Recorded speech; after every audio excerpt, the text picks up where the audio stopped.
Querido amigo, hoje temos como alvo estudarmos os capítulos 9 e 10 do livro de Jó.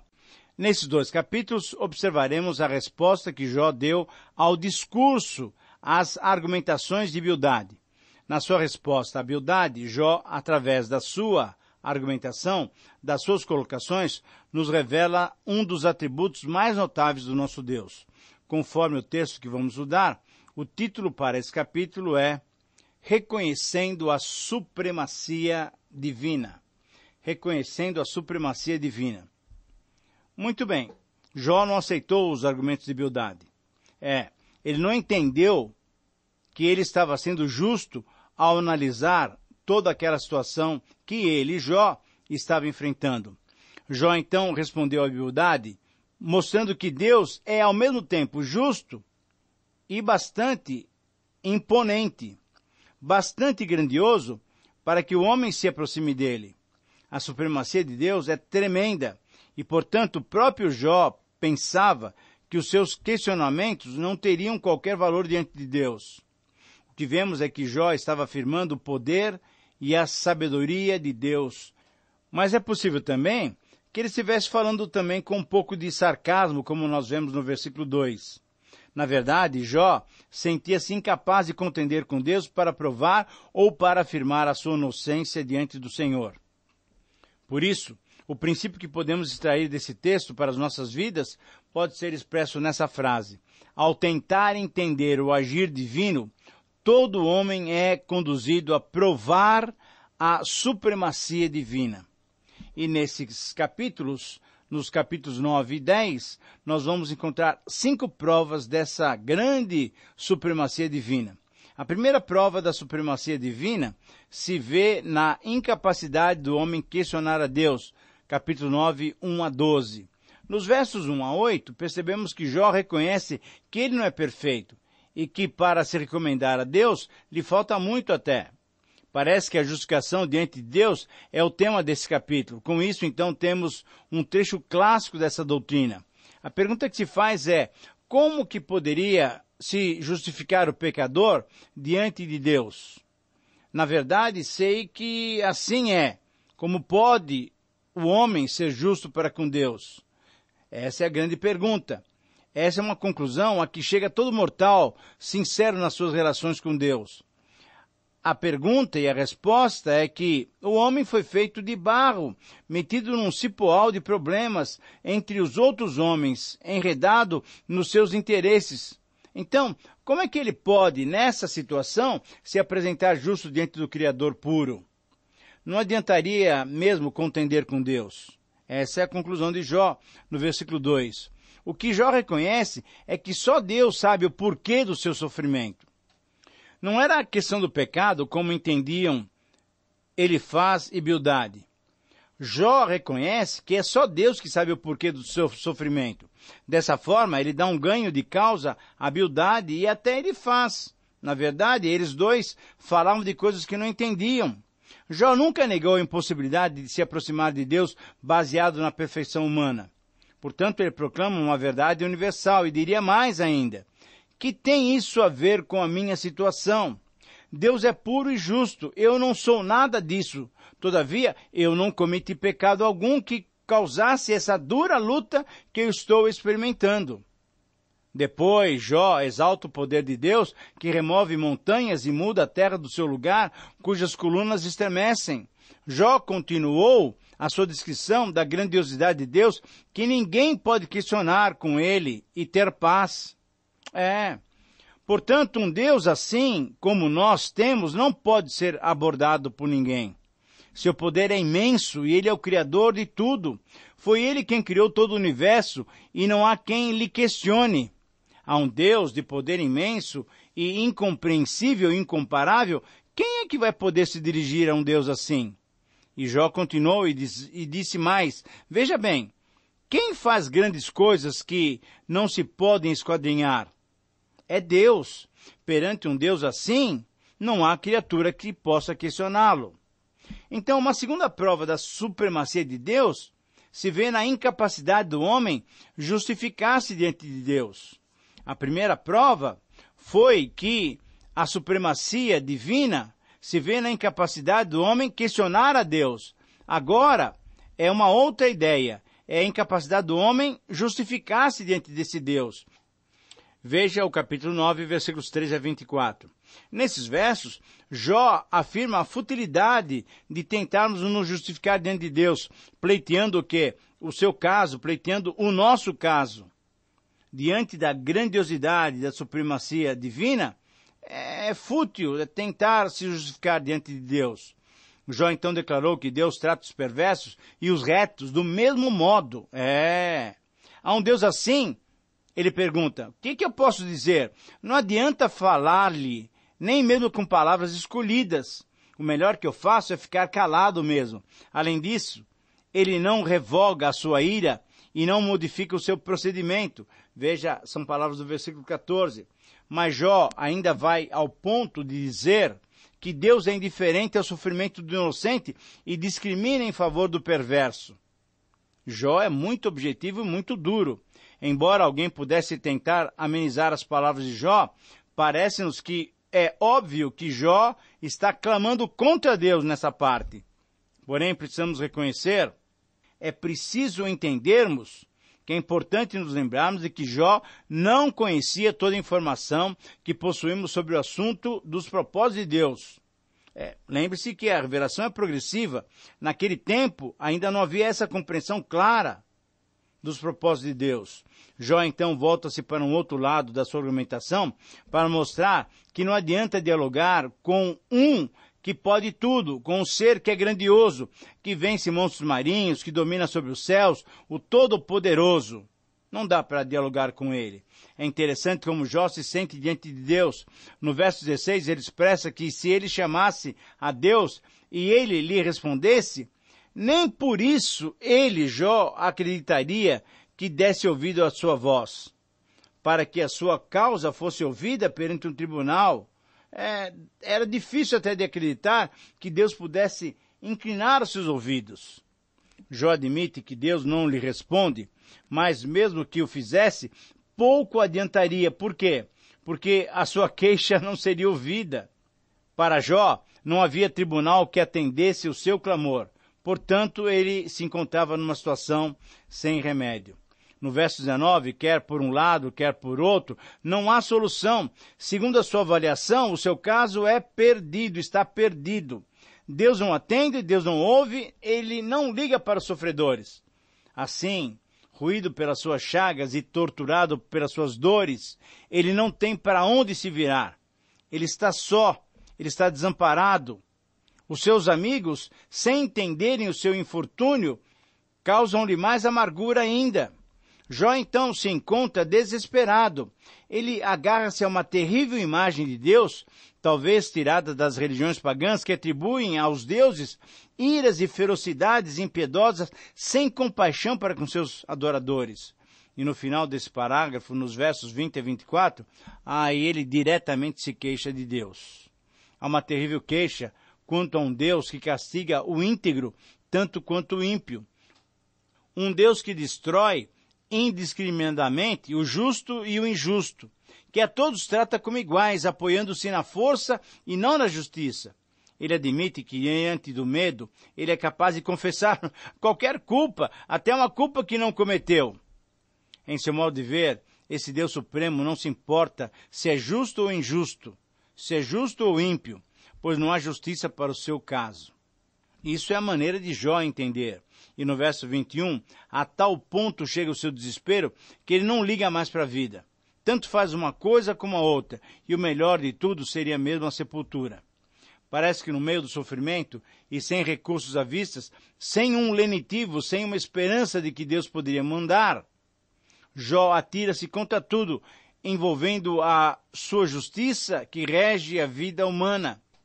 Para Jó, a terra estava cheia de injustiça e entregue nas mãos dos perversos. Veja o versículo 24. E isso é verdade porque a impiedade reina por toda parte, e os piores são os que aparentemente levam a vitória. Isso é muito ruim. Para quem é justo, para quem é reto, ele vê que esses estão levando a vitória, os ímpios estão levando a vitória. Isso é muito grave. Se Jó tivesse ante os seus olhos o quadro que temos nos capítulos 38 e 41, talvez a sua linguagem fosse diferente. Para ele, porém, o mundo estava fechado e escuro. Não havia solução para seu caso, pois, enquanto gemia e sofria, outros menos dignos estavam levando uma vida gostosa, fácil e alegre. No meio de tanta injustiça, Deus cobre o rosto dos juízes da terra. Versículo 24. Querido amigo, não é dessa maneira que você se sente também? Diante dos grandes problemas, diante dos grandes conflitos que lhe assaltam, muitas vezes não é assim que você se sente. Lembre-se, entretanto, de que hoje temos a presença constante de Cristo conosco. Jó não tinha, mas graças a Deus nós temos. A terceira prova da supremacia divina se vê na necessidade de um mediador entre o homem e Deus. Capítulo 9, 25 a 35. Na última parte do capítulo 9, parece que Jó se dirige em parte a Deus e em parte aos seus amigos.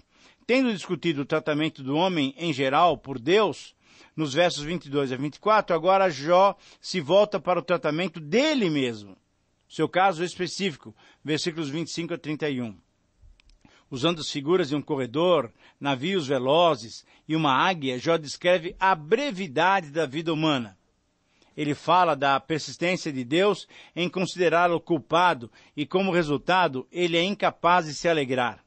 Finalizando o capítulo, Jó sente a necessidade de um terceiro participante para arbitrar a diferença entre ele e Deus. Parece que ele está antevendo a obra do Senhor Jesus Cristo como nosso mediador. Em outras palavras, Jó estava dizendo que a vida é muito breve para se sofrer tanto nesse pouco tempo que temos nessa existência. Jó não seria mais tão moço quando foi atingido por essas calamidades todas, pois ele tinha, veja só, filhos e filhas já crescidos. Não obstante, considerava a vida muito veloz para ser passada em sofrimento. Não há dúvida de que a vida é mesmo breve. Por qualquer ângulo que se possa observar, ela é breve, pois a vida de um homem é de 70 e, além disso, talvez 80 anos, e depois disso, o que é, conforme o Salmo 39? É canseira e enfado. Ora, então, em face dessa brevidade, para que viver e sofrer? Mas essa é a palavra do pessimista. A figura que Jó usou é muito interessante. Em face do sofrimento, os dias de Jó são como os de um corredor de Jogos Olímpicos. Tudo foi muito rápido. Aqueles minutos de corrida se acabaram e eles nem viram felicidade. Em face dos males do mundo, a vida é uma quimera. Passa como barcos que juncam as águas, barcos de juncos, que devem refletir os do rio Nilo que Moisés, provavelmente o autor do livro, estaria acostumado a ver correr rio acima, rio abaixo. Como águia que se atira sobre a presa, assim é a velocidade dos dias. Em outras palavras, no verso 32, Jó está exclamando: "Ah, se eu fosse Deus e não homem, então eu saberia como me defender." Mas ele é Deus, e entre ele e eu não existe um mediador. Não existe um que entenda e que advogue a minha causa. Por quê? Porque Deus não é um homem como eu. Não há quem responda. Mas o que se percebe aqui, querido amigo, é uma alusão a uma esperança messiânica, bem lá no comecinho da vida humana, em que haveria um mediador que naquele tempo não existia, mas que faria toda a diferença ao nos religar com o nosso Deus. Graças a Deus, nós que pertencemos à época da graça, à época da nova aliança, temos Jesus Cristo, e nele o único mediador entre Deus e os homens. A quarta prova da supremacia divina se vê na tentativa de se questionar a Deus. Capítulo 10 agora, versículos 1 a 7. Na sequência da sua resposta, sentindo que nada tem a perder, Jó então fala diretamente a Deus. Insistindo em saber por quê. Por que, Senhor, o Senhor está me combatendo? Por que Deus está contendendo contra mim? E assim ele fica imaginando as possíveis razões para o comportamento de Deus. Ele faz 3 colocações. Primeiro, ele pergunta se Deus tem algum prazer em oprimir a sua própria criação. Segundo, ele pergunta se Deus, como um homem, tem percepção limitada e por isso julgou injustamente. Essa pergunta é uma pergunta muito desafiadora. E, em terceiro lugar, ele questiona se a duração da vida de Deus é tão curta como a vida de um homem. Logicamente que não é. Ele é eterno. Mas ele pergunta, será que talvez ele esteja com pressa de procurar o pecado de Jó antes que ele o tenha cometido? Na verdade, o que podemos notar aqui é que Jó abre o seu coração de uma forma muito clara diante de Deus. Embora ele abra o coração e questione objetivamente, é possível se perceber que não há blasfêmia, não há qualquer pecado contra Deus. Agora, que pecado ele poderia ter cometido para ter essa situação tão violenta, tão drástica em sua vida? A sua mente conturbada o levava a fazer 1000 perguntas. Haveria alguma vantagem para Deus oprimi-lo daquela maneira? Não era ele obra das mãos de Deus? Portanto, não era ele uma criatura sua? Acaso Deus desconhecia os limites da sua capacidade de resistir àquelas adversidades? Teria Deus prazer nas acusações injustas que os seus amigos lhe faziam? Qual é a vantagem de Deus numa situação como essa? Jó entra num diálogo com Deus que causa espanto. Tu tens olhos de carne? Acaso tu vês como vê o homem? Na verdade, a comparação entre o homem carnal, de conceitos pequenos, e o Deus eterno é qualquer coisa de uma pergunta irrespondível. Os homens olhavam o caso de Jó como o de qualquer pecador. Deus, porém, não podia ver o fato assim. Ele não tinha olhos como os de homem. Ele entendia muito mais, ele é um profundo conhecedor do espírito humano. Nós, os mortais, compreendemos as coisas dentro do nosso campo míope de observação, de visão. Mas os olhos de Deus, não. Ele vai além dessa nossa visão limitada. E numa situação de desespero, conforme o versículo 7, numa espécie de vazio, num vácuo, de onde não sai a resposta, ele clama, Deus, Deus, tu sabes que eu não sou culpado. O único consolo que Jó encontra é saber que Deus tudo vê, tudo entende, tudo sabe e sofre sem culpa. Ele sabe que Jó está sofrendo sem culpa, porquanto não há nada na sua vida que uma falta que ele tenha feito, talvez, que mereça tal castigo. Sem dúvida, a sua confiança é a sua consciência limpa. E isso pode acontecer conosco. Quando não encontramos respostas para as nossas aflições, sabendo toda a vida que a nossa vida está em ordem com Deus, nós ficamos desesperados. O caso de Jó é o único na história bíblica, de modo assim bem específico. Porém, não é o único na experiência humana. Ah, se Deus nos falasse sempre que nós nos sentimos afundados nos nossos sofrimentos, sabendo que nós somos inocentes. Com as devidas diferenças de caso para caso, há em nossas vidas muitas situações que ignoramos, que indagamos também. Deus, por quê? Por quê? Onde está a minha culpa? E simplesmente não encontramos resposta, não encontramos nada. Mas ao invés de nos desesperarmos, temos que crer que Deus tudo conhece. E além do mais, Ele sabe as razões por que permitiu que passássemos por essas provas.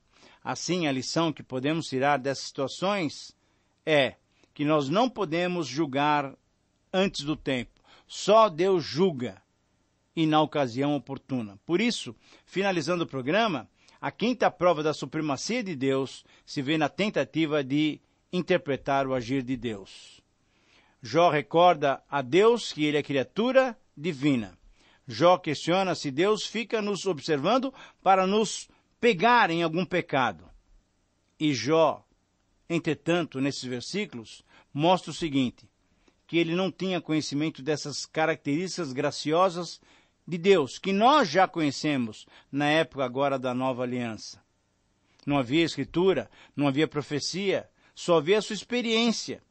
E era uma experiência terrível. Finalmente, de novo, Jó expressa o seu desejo de ter morrido ao nascer. Desde que Deus não permitiu isso, os seus dias restantes são poucos, então Jó pede que Deus o deixe em paz. Conquanto Jó não tenha se afastado de Deus, ele está obviamente lutando com a sua fé. Quão agradecido Jó deve estar mais tarde, porque Deus não atentou para suas palavras e o deixou em paz, como ele tinha pedido. Como é que vai a sua vida de fé, querido amigo? Ela está firmada no amor de Deus? O meu desejo é que você exercite a sua fé para se tornar maduro, para se tornar mais semelhante ao Senhor Jesus Cristo. Jó teve que percorrer toda uma etapa para conhecer quem era Deus. Você vai ver isso no final do livro, no capítulo 42. Mas graças a Deus, nós já podemos conhecer quem é o nosso Deus, porque quem vê a mim, vê ao Pai, disse o Senhor Jesus Cristo. Que nós possamos caminhar na direção de nos assemelharmos cada vez mais ao Senhor Jesus Cristo. E conhecendo-o completamente, conhecemos também a Deus e conhecemos o porquê dele permitir certas coisas em nossas vidas. Que Deus o abençoe, um grande abraço e até o próximo programa. Não perca a continuidade dos estudos do livro de Jó, são importantes para podermos entender a ação de Deus em nossas vidas. Muitas vezes nós não compreendemos, mas temos que nos aquietar e nos acalmar, porque sabemos que Deus é sábio. Ele conhece as razões porque Ele permite que nós passemos por várias provações. Que Deus te abençoe. Até o próximo programa.